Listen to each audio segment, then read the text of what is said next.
cranky at night? My son was up until like 11 o'clock last night. I was just like, man, what are you doing? Let me just start it off. What does it do to you when you see a man get hurt the way you hurt your last opponent? Well, you know, all around, I do this as a sport. I don't do this to really hurt nobody. And then this is not something, you know, that you're supposed to overlook. You know, it's a lot of people in the sport that don't come out with their lives. So, you know, I just wanted to make sure that people know that I still have a heart towards other people, especially when I'm in there just for the sport, not to like have nobody's life on my hands. You know what I'm saying? So I'm thankful that he's okay and he's able to, you know, he got back to Australia good.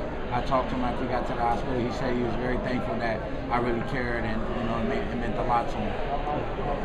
What do you think of the last 2 years? What have they been like for you? You mentioned up there that you kind of noticed your critics have increased maybe than they were in the earlier stages of your career. What has the last 2 years kind of been like for you?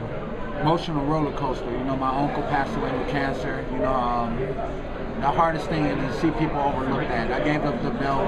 You know, I thought I made the right decision for myself and for my family, because, you know, you have a lot of people, money, but then they forget family there always. So my uncle is one of the best examples I had in my life. I wouldn't probably be where I'm at if it wasn't for him. And to see him fight a real fight like cancer, and very fortunate to see, and I'm fighting a guy that beat it, but my uncle didn't beat it. He lost his life to cancer. And at the same time, I seen my son born, and it was like I learned in the moment, you know what I'm saying, speaking with my heart, that it was never about me in the first place. It was always about my family, about things that really truly mean something to a person. So family meant a lot, and I learned who was my real friends and who I was willing to do business with, opposed to them looking at what kind of decision to make. So the last 2 years have been very emotional for me, but I think I've grown through everything I've been through, and I became a better person. Are you anxious at all for, I mean, you're in the prime of your career right now. This is the time when everyone wants to see you in the ring. It's the best. This is a great beginning to kind of all that. What do you see for yourself in the next year, 2 years after this master? Well, I'm really taking every fight seriously. I'm taking the money that I earn with every fight and making sure I pay my taxes. You know, that's number one, right? But also, you know, me and my wife are looking for a place to live in New Jersey, a place that I can buy straight out, not own nothing, no mortgage, no nothing, just buy it flat out.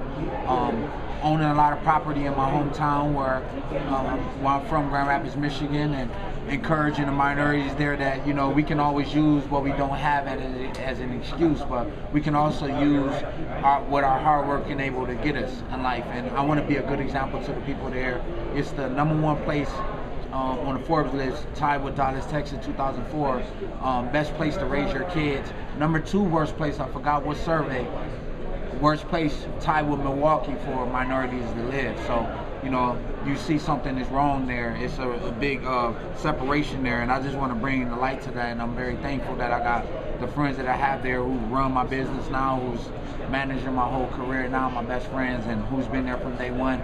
People that I was poor with, and now people that I'm gonna get rich with. You know what I'm saying? That all around, I see myself not just being a casualty of what people think about athletes in general, but and especially boxers, because, you know, we got a kind of aggressive lifestyle. I don't want to retire broke. I want to make sure that everything I do, I have knowledge about, you know, money that I'm investing with people. I'm not just giving money to people, say do what you want to. That comes often, but I want to know what I'm going to put my money up. I want to make sure that my son got a better life than I ever had growing up. It was hard growing up in Grand Rapids, Michigan, sharing underwear with your little brothers, sharing socks, sharing clothes, daydreaming about the food that we wish we was eating. So when we was eating rice and beans, we was make-believing we was eating the food that we was imagining about. So I want to make sure I give my son a humble beginning by just letting him know where I come from, showing him and being there for him, and then giving him more of the opportunity that I ever had. You talked about at the press conference going back to get your GED. Why was that important to you? Because, you know, that's why I didn't get my high school diploma in the first place. I had everybody telling me, stay in school, don't be a fool. And then I was sitting around, I was like, damn, all these people are a bunch of fools there, because none of them in a better situation at all. They telling me, maybe they was telling me by experience, but, you know, it's hard to tell somebody to do something that you never did. You know what I'm saying? So it was hard because I didn't have that push. So everything I'm doing right now in my life, I'm pushing myself to do, including getting up, running when I don't want to, and getting that GED when so many people was telling me that's not important. You have education by your life experiences. I said, yeah, but just that one thing is something I know I need to get. So when I do pass that knowledge on to the next kid that need to hear that and let them know, it's not just about not having a dream set forth and work on your dream. It's about being smart with your dreams and being smart with yourself and being smart with life. Education make a lot of these things easier by you knowing that you can go to school and have a backup plan if your dream doesn't work. So what was that process like? The process was hard. Classes, or I mean, I took the test, and I just didn't have the time to be studying and everything like that. And when I got down to the point where I was like, I'm gonna sit down and do this, nothing else even matter, and I put my mind to it, then that's when it came to way. So I took the test one before. First try or second try? No, the second try. What about college? College, you know what I'm saying? I think I'm straight on that.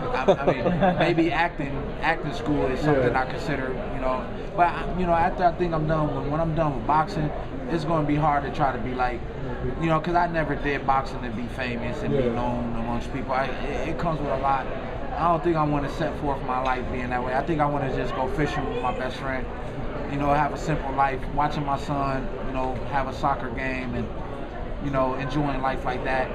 Maybe some online classes. Who knows? Yeah, well, I did William Esper School. I studied the Meisner technique here for my last camp. It was very encouraging to me that I could be able to do whatever I put my mind to. I could have been whatever I wanted to play. I never played baseball, always wanted to. I should have just did it. Wanted to play soccer, never played it. What's the big criticism of you that's bothered you the most? I mean, first of all, like fights. The biggest fights is two people ahead of me right now, and that's Janeda Golovkin and Miguel Cotto. People want to see those fights happen. And I feel like a lot of those fights are out of my power to make. Like, think I won't fight Janeda Golovkin, especially when there's money lined up. You know what I mean? I got the best negotiator, which is Al Heyman, for my fights to make sure that I'm able to get compensated. I didn't come in the game and pick and choose who I should fight, this and that.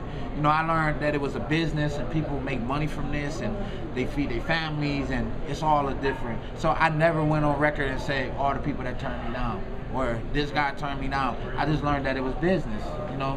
Everything ain't at the right time. And, for me, like I said, being smart with the fights and outside of thinking like a fan, I don't think like a fan. A fan is supposed to think the way they do, and I respect that because everybody's entitled to have their opinion. But I never came in the game to be saying I'm not going to fight him. I came in the game to say, whatever's in front of me is going to be my challenge to go up there. What role do you think the fighter plays or should play in making these types of fights happen? The politics are well known to people here, but outside nobody really gets them. What role do you think the fighter should play in making? Well, I think they should just, at the end of the day, be the fighter. You know what I'm saying? It's hard to say that, and people say, "But you been in there." I manage my money. I manage paying my taxes. I manage doing things like that. But I don't manage what fights are the good. Like this fight was an option before the Andy Lee, but I thought to myself, speaking about it, wouldn't this fight be worth more down the line? I want to kind of have 3 fights down the line, maybe get this guy. Maybe we looked at a David Lemieux, what guys are going to be available, boom, boom, boom, boom. And, Andy Lee came, and then, I had to settle with the draw, and, I don't know if this fight was possible, but then it was, and then we made it happen. You know what I'm saying? And I think that's how the fights are being made. It's not being made, what about this fight? Can this fight be well? A lot of people don't want to do business with Al because he's fair to the fighter. Why you hear a lot of the reporters, a lot of the people that did business with Al talk bad about him but you never hear a fighter talk bad about him. All the fighters you ever worked with, including Andre Durrell, who basically went his own way for a minute and they end up coming back to Al. You know what I'm saying? But it goes with the game. So I just don't try to get so emotional about it. And I just know whatever is going to be available. I have a big belief in God, you know what I'm saying, that everything that's supposed to be meant to be happen is going to happen for me, just the way it did. And that goes for every struggle that I had this whole thing that you said the last 2 years been emotional. It's been hard to deal with, but I know that God won't put nothing in my hands that I'm not able to Do you handle. believe a Golovkin fight will ever happen? I think, Mayweather and Pacquiao happened. We never thought that was going to happen. But look how much money had to be in the pot for that to happen. This is one of the first fights that you see Showtime and HBO work together and did a joint pay-per-view. That's the kind of money I'm talking about. So when I say, yeah, money must not be big, they thinking it's like not enough money. Look, 5 million, what, 10 million? That's Mayweather just got 280 for fighting Pacquiao. Well, I'll be cool with 5 mil. I'm cool with 10. You know what I'm saying? I'm gonna set my life. With my mind, I'm a hustler like a Cuban. I'm gonna make that fight work to 10. 10 gonna be 20. 20 gonna be 25. You know what I'm saying? So, like I said, I could sit down here and be excited, but because as a kid, I was made promises all the time. As a kid, none of those promises came through until I started making promises to myself. Oh, you're gonna get this for Christmas. Never come around, never got it. I got a pair of underwear or a jogging suit I never wear. You know what I'm saying? But that it comes with experience, and like I said, I'm just thankful for every day that I get to live and get to smile. There's a proverbial. How do you separate your friendship going into this fight, knowing how close you guys are, but also knowing what's on the line at the end of the evening? Well, because this what happens. If we were both thinking like that, every time he hit me, I'm like, he be like, yo, man, I'm sorry, I didn't mean to hit you that hard. And I hit him, they be like, oh, peace. I had to be like, yo, I'm sorry. Nah, that's not the way this game works. He's coming to hurt me, and I got a must do that before he get to do it to me. So for me, like, he's got something to prove. I don't have anything to prove. I've been in here 33 times. I didn't got a total of 34 knockdowns in each and every one of my fights combined. You know what I'm saying? So I don't have nothing to prove. This is my job. I respect it. I'm at work already. I'm in good shape. I feel good. If you want to go tonight, I could. You know what I'm saying? We're going back to Miami tomorrow. We're going to start back with the work. Now, you gave up the belt. You gave up the belt because of the birth of your son. Did you feel that was going to set you back, or did you pick up right where you left off after your son was born and you started family life? Yeah, this is my job, and of course with that record, you're going to always have some fights on the horizon, and I think every fight is a proven fight for yourself. So, me going out there doing what I did against Andy Lee, or, like, for some reason, if you notice that, who has the belt? Don't Danny Jacobs got the belt? Mm-hmm. Right. One of them. Yeah, he got one of the belts, right? Mm-hmm. And he want to fight me, and I don't even got a belt. So what did that tell you about me? You know what I'm saying? It tells you that I got something that these guys want, and I'm not going to try to understand what that is. I just know that I'm going to work hard. I'm going to do what I got to do to make sure my kid is good, and I'm able to pay away for my future. When you look at Danny, what stands out about his style? Are there things that you see that you can take advantage of? I see he got a big ass chin. I see that definitely. What happened to your tooth in the last fight? You got a little dental. Yeah, I had some dental issues. Not in my last fight. Did you see? I had I pulled my teeth off. Yeah. So now what happened for this? Basically, I'm gonna work with my dentist. I got a great dentist that's gonna make sure that I'm not gonna use that as an excuse why. It happened in the Andy Lee fight where it was an excuse, but now I don't have that excuse because I pulled them all out and I just fight without them. What actually happened? Like your entire bridge got... My bridge got cracked on the right side. You know what I'm saying? And it was embarrassing. But I forgot I was walking around here with a missing tooth at one time. So what should I care about? There's a proverbial middleweight tournament. In theory, do you consider this fight a part of that bracket? And will the winners fight the winners? Well, that's for the fans to dictate. They made it up, and if that's what they say, then that's what it is. Does he have an advantage being that he's fought most of his professional life in Brooklyn at the Barclays Center? Is that something you've thought about at all? Nope. I fought in the street in Brooklyn. No. But the only advantage he has is that he had two hands like mine. That's it. Pete, what changed in camp from Lee to Zarafa, where you missed weight in Lee, you made weight in Zarafa, and some people are even saying you might not make weight for this fight. How confident are you making weight for this fight? Just working with more guys that's more aimed at, the condition that I need. I was doing everything on my own, doing what I wanted to do, and I started to get guys like Memo right now. He sent this guy, his assistant, to work with me. We bust our butt and made that weight, and I think it's going to be the same for this camp. You know what I'm saying? We already in camp working hard. We dieting. I at least get, when I'm here in New York, I get a breakfast cooked for me by my wife. She never cooked for me because, Jewish girls always order takeout. But, I'm at least getting a breakfast. Pete, this is termed the battle for Brooklyn. So what does Brooklyn mean to you? Brooklyn means everything. It's where I made my home. It's where I became a man.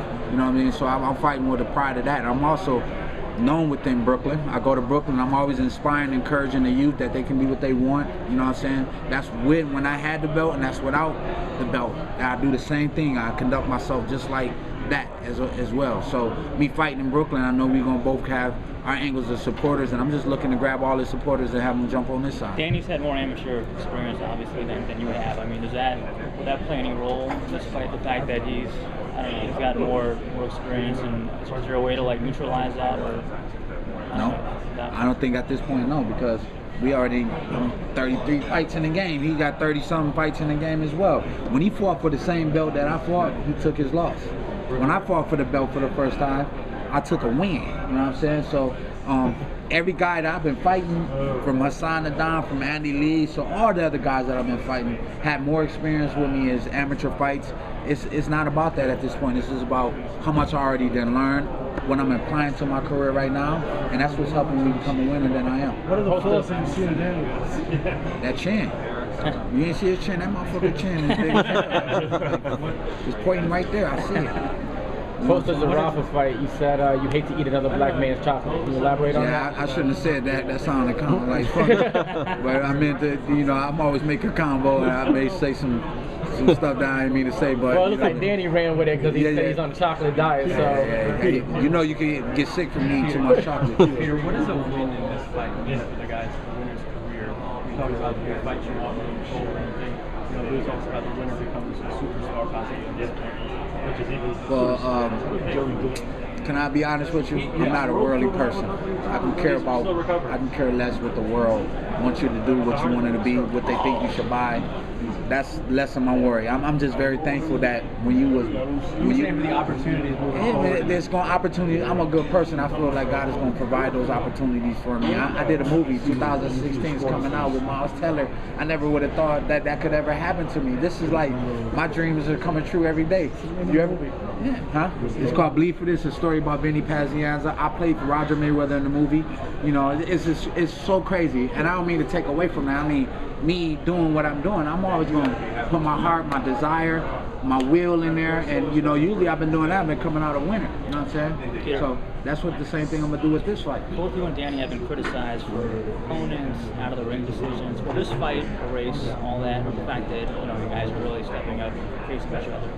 What about Gabriel Rosado? What about Andy Lee? What about Hassan Adam? Some of the views. I turned Winky Ride down the first time. I said, why? I didn't want to fight him. And it came around. He wanted to fight me. I'm like, what? I said, nah, man. How much I'm getting paid? Oh, man, yeah, man. You know what I'm saying? So what can you do? What can I say? You know what I'm saying? So how that stuff is being ran, I don't know. But you can't just disregard the guys I didn't already fight, like Andy Lee, Hassan Adami. Didn't he fight David Lemieux? Then Gabriel Rosado fight Triple G.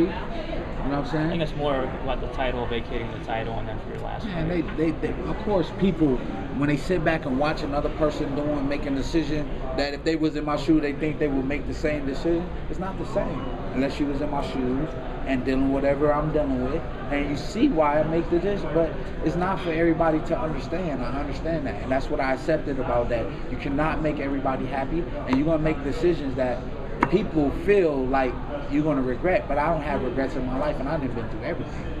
Both you and Danny sent your last opponents out on a stretcher via knockout. In your objective opinion, which one was more impressive? Me, because I made sure that I cared about the guy going out on the stretcher. And he celebrated. You know what I'm saying? He celebrated, not even went to go check on his opponent. This is still a sport. You want to show good sportsmanship. You okay, bro? You know what I'm saying? Then celebrate your win after. I couldn't celebrate seeing a guy leave on the stretcher. I seen him roll, his eyes roll behind his head. I cared. You know what I'm saying? So that's the biggest difference in the fights. So winning in that brutal of a fashion, is it a double-edged sword where you do feel empathy for the person you did put in the stretcher? Of course I do, but that don't mean if he did it to me that he would do the same. You don't sound very friendly towards him. I mean, we about to fight. If he hit me with a good punch and you hurt me, you don't think you're going to try to stop me? So should I care? No, I should look at him like I'm trying to do it to him before he does it to me. This is a sport, and I don't fight with that emotion. I just fight with knowing that it's a certain principle you got to have with this sport, and that's going in there trying to find every way that you can do to be a winner. Don't you win at what you do every day? That's right. All right, then you get up every day. Some days you probably don't feel like getting up and going to work, right? Every day. Right? Fighters can do that, right? But if they decide not to get up one day, that might be the difference in you winning or not. Pete, yeah, the magnitude of this fight, and you know what Danny brings to the table. Without giving any great secrets out, what is Pete Kid Chocolate doing to prepare extra in training camp for this opponent? Ask me if this is a good. He asked me what am I doing differently? Yeah. I'm gonna tell you nothing. I'm just staying motivated. As long as you stay motivated, everything is gonna come off that being motivated. The motivation motivation is the biggest key to being successful. So if you ain't motivated and you got all the skill, you got all the potential, it's never gonna come together. So everything to me goes together, including the motivation. I'm in Miami training, beach body every day. I got it already. But for the most part, like I said, I'm staying motivated. Part of the training regimen is studying fights too. I mean, previous fights of the. I got guys that get paid a lot of money, like my trainers. They sit down and watch what the guy do repetitively. I don't know how to break down fights. I see it good in everybody. Right. You know what I'm saying? So we gonna just work with all the trainers what they tell me. That I trust their advice, and whatever they having me work on is gonna be good. And I'm gonna do my job. When I get in the ring with him, I'm gonna see what Danny's good at and what he's bad at, and I'm gonna exploit all of it. Okay, you're going with a battle plan, 8 plan. Let's say, for argument's sake, play the devil's advocate. That 8 plan is not working. Are you versatile enough to go from B to C to say, hey, let's try something else because my battle plan is not working? Well, you can always throw punches until you get knocked out. That can always work. For me, I think you just got to be a good thinker and know what you're doing behind the moves, and that's what I'm going to do. Was there anything you saw? Have you've seen? Obviously, you sparred with Danny before. Is there anything you've seen from him that kind of stands out that you think you're going to work on to try to use for the fight? Or he know he did it 10 weeks, so he know that I'm somebody serious. And for me, that's enough. You know what I mean? He know that I'm serious. He's taking it seriously. And every fighter that I done fought, you know what I mean, either give a good fight or to bring the best out of me, the super best out of me. And I think that's what this fight is going to do for me, is just bring the best out of me. Pete, in the wake of Floyd Mayweather's retirement, all the talk is pound for pound, pound for pound. There's only one guy really on all the notable lists that's a middleweight, that's Triple G, that actually cracks the pound for pound list. Is pound for pound list important to you at all, to be pound for pound? No. If I sit around here worried about breaking records, then you'll never accomplish anything. People Bo Jackson didn't worry about the records he was breaking and talked about that. He just went out there and did him, and he broke records. And I think that's what's going to happen to me if I just stay focused on doing my best. You could be gifted at other people. You could be gifted and try to be gifted with other people's tools. God will never bless you. But if you take the tools that God has given you, you can be great within that. And the training camp's going Last to question, guys. Nope, Miami. Yep, with all the a lot of Cuban coffees. Let's get him one more. Fatherhood, what does it mean to you? Fatherhood means everything. It means, like, I learned something that it wasn't about me in one moment. I also learned that, a lot of fathers make a very big mistake. They forget to spend time with their kid. That's all you have to do. You don't have to give them all the money in the world. You just got to be there with them and work with them. And I was more inspired by giving my kid that time that I never had, only because it only takes one person to change the way a family's, destiny is headed. I'm going to be that one to change that and take my family on a different route and show that, we are a good family. My little cousin graduated college. Her father passed away. I went to give her away for her prom. One of the most important things I ever got to do in my life. Thank you. Thanks, guys.